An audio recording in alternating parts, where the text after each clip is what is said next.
What's going on, guys? Welcome back to the Zero Lab. Today we're taking a look at the top 5 reasons that TCG Pocket will fail and how it can succeed.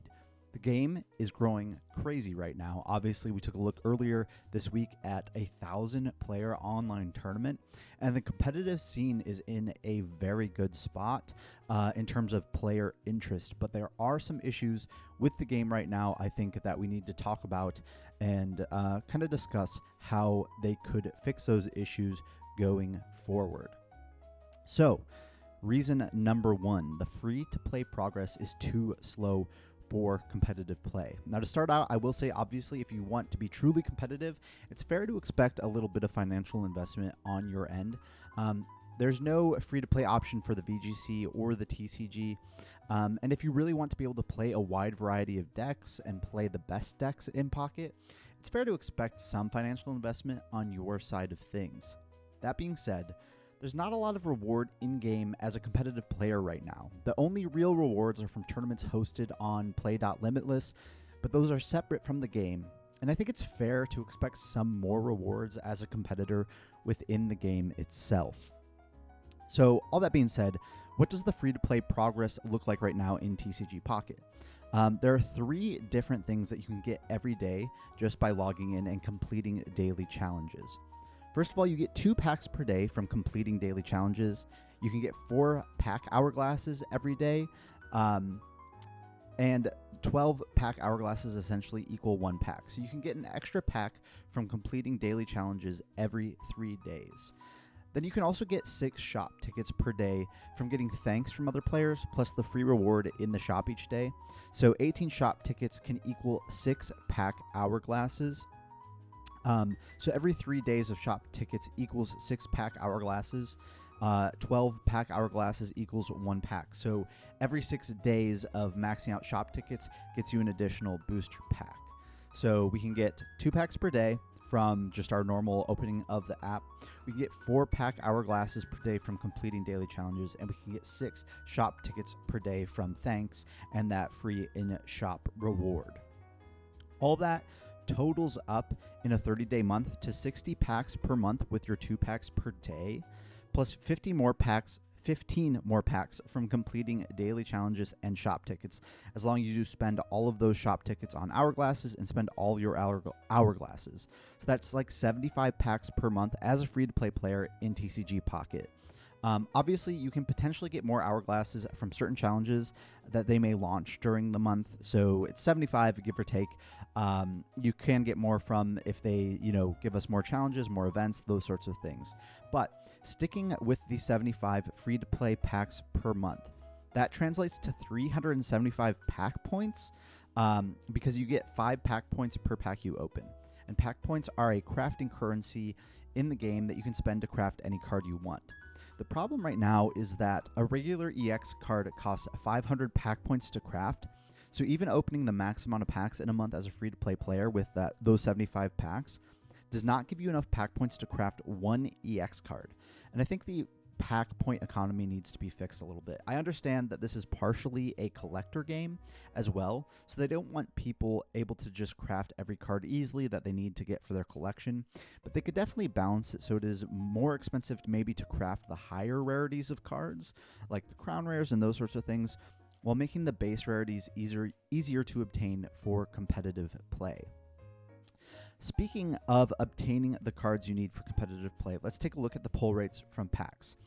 But first, we're going to just quickly review what the rarity symbols mean. So 1 diamond is our commons, 2 diamond is our uncommons, 3 diamond is our holo rares, 4 diamond is our base rarity EXs, then the 1 star is our art rares like Bulbasaur, Charmander, Squirtle, those art rare cards.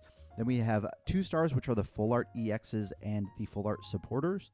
Then we have the 3 stars, which are the immersive art EXs like that Pikachu, Mewtwo, and Charizard. And then the crown rares are the special gold art Pikachu EX, Mewtwo EX, those sorts of cards.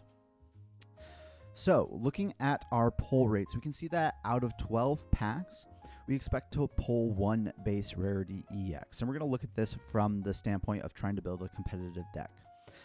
So we have 1 out of 12 packs will have a base rarity EX. However, there are a lot of different base rarity EXs. So if we're looking at our odds of pulling a specific card, we need to look at the chart on the right. So this is the chance of a specific card of this rarity.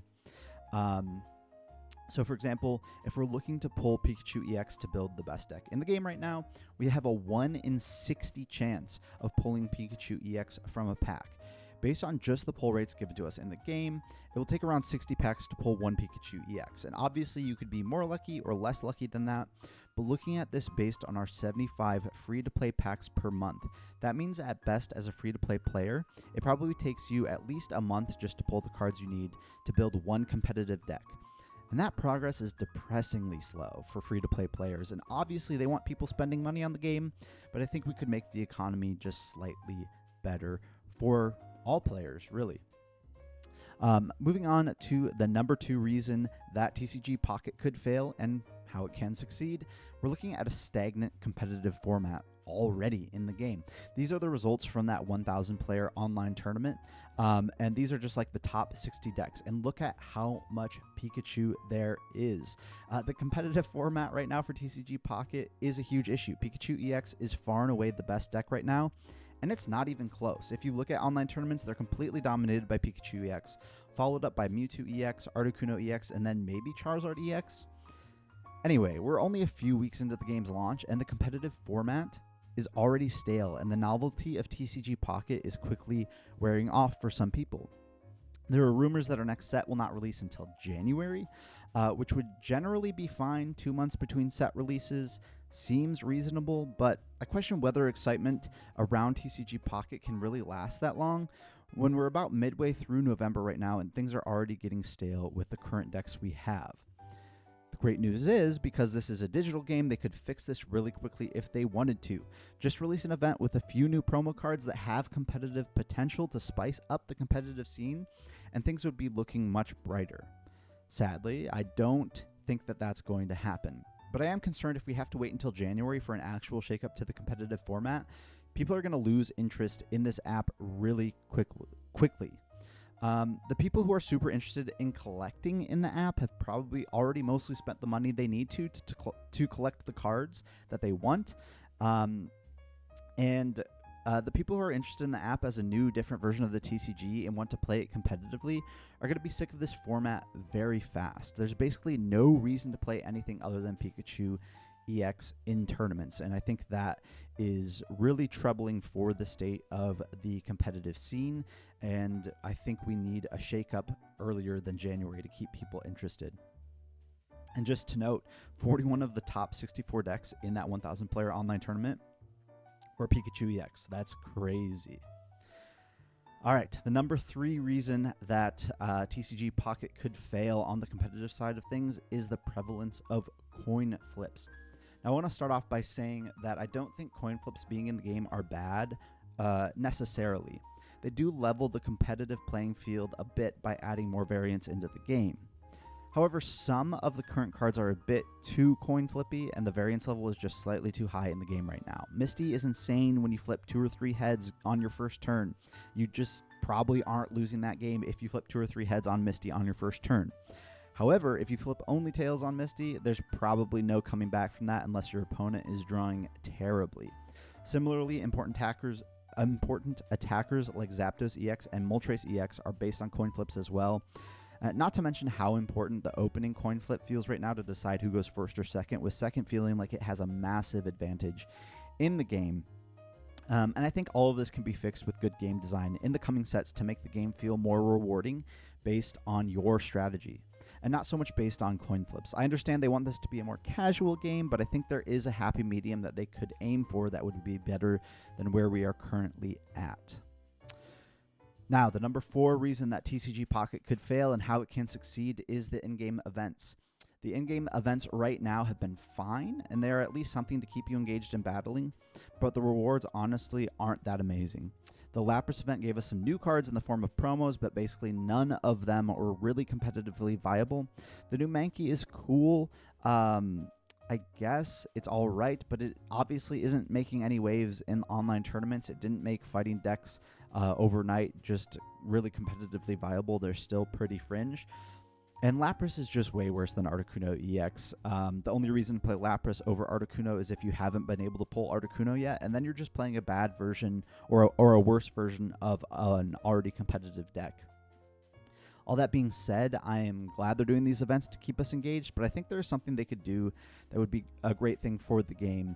And we can take inspiration from the old online client for the TCG, the Pokemon Trading Card Game Online, or PTCGO. Now, this screenshot is going to bring back some great memories for people, especially now that TCG Live is out, and much worse in most people's opinions than PTCGO. I love seeing this screenshot. It brings me back to the good old days of the TCG. But in PTCGO, there was a permanent feature of 8-player tournaments in the game. And you could join an 8-player pod at any time and pay an entry fee of a certain currency. Then you would play in a single elimination bracket until a champion was crowned. And based on your placement in that short tournament, you would win packs and other in-game currencies. And I think this would be a great way to allow free-to-play and any other players to earn more rewards based on their skill. You could implement these in-game tournaments where maybe you can only participate in a few per day, or you can participate in more by spending some sort of in-game currency.